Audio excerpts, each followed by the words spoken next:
Hi, I'm an old guy and I do maths. And today we're looking at areas of parts of circles.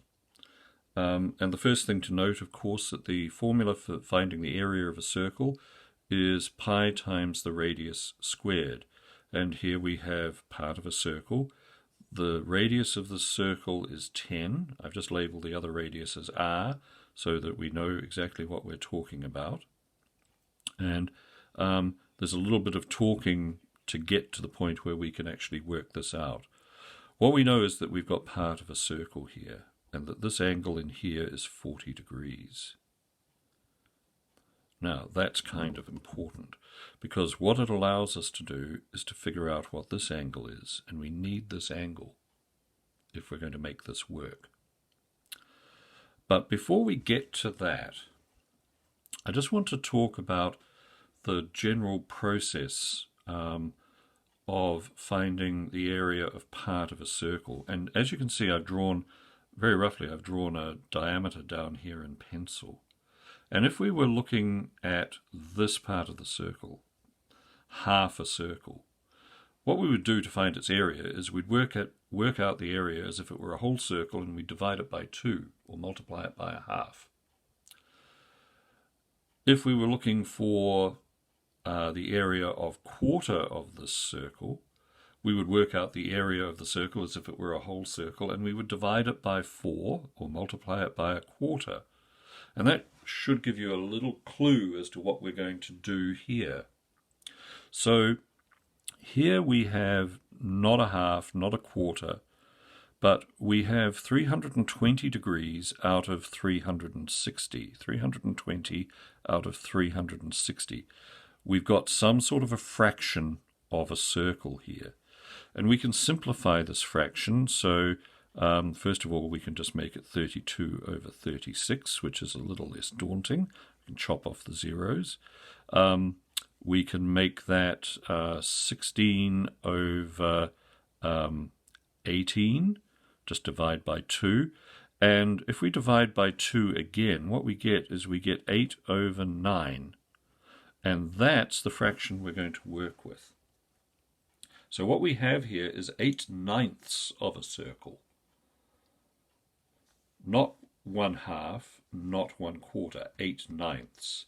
And we got that by dividing 320 into 360, a fraction, simplifying that fraction as we went, and we got 8 over 9. Okay, so let's just, on this separate piece of paper, go to work. So the area of this is equal to pi r squared times this fraction here, 8 over 9. Now, let's fill in some numbers. Pi we'll call 3.14. You can get a more accurate reading by pushing a button on your calculator. Times the radius, which is 10 squared, 100, times 8 over 9. This is going to be the tricky bit. So 3.14 times 100 is 31.4. No, it's not. It's 314. 314. I was thinking in terms of the radius, not the radius squared. Times 8 over 9. Okay, I hope you can see that. Guarantee that it's live. Mistakes are on screen. Okay, so we're going to take 314 and we're going to multiply it by 8 over 9. So we multiply by 8 and get that, and we divide by 9 because that's how we deal with fractions, and we get this, 297.11. Sorry, 279.11. 279.11. Okay. So that is 279.11 units squared. And that is the area of this. So let me go through this again. That's the, if I put my finger over there, that's the area of a circle. Our circle is not complete. And what we did was we used degrees of a circle to work out what part of a circle it was that we had. Now you could feed this into a calculator and you would get exactly the same answer that I did. So you don't have to go through the process of simplifying these fractions if you don't want to, especially if you've got a calculator, why bother?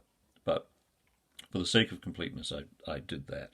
So we have 8/9 of a circle here. So we work out the area of a circle and multiply it by 8/9. And that, as they say, is that. That's how you find the area of part of a circle. Thanks very much for watching. I hope that was helpful. See you next time.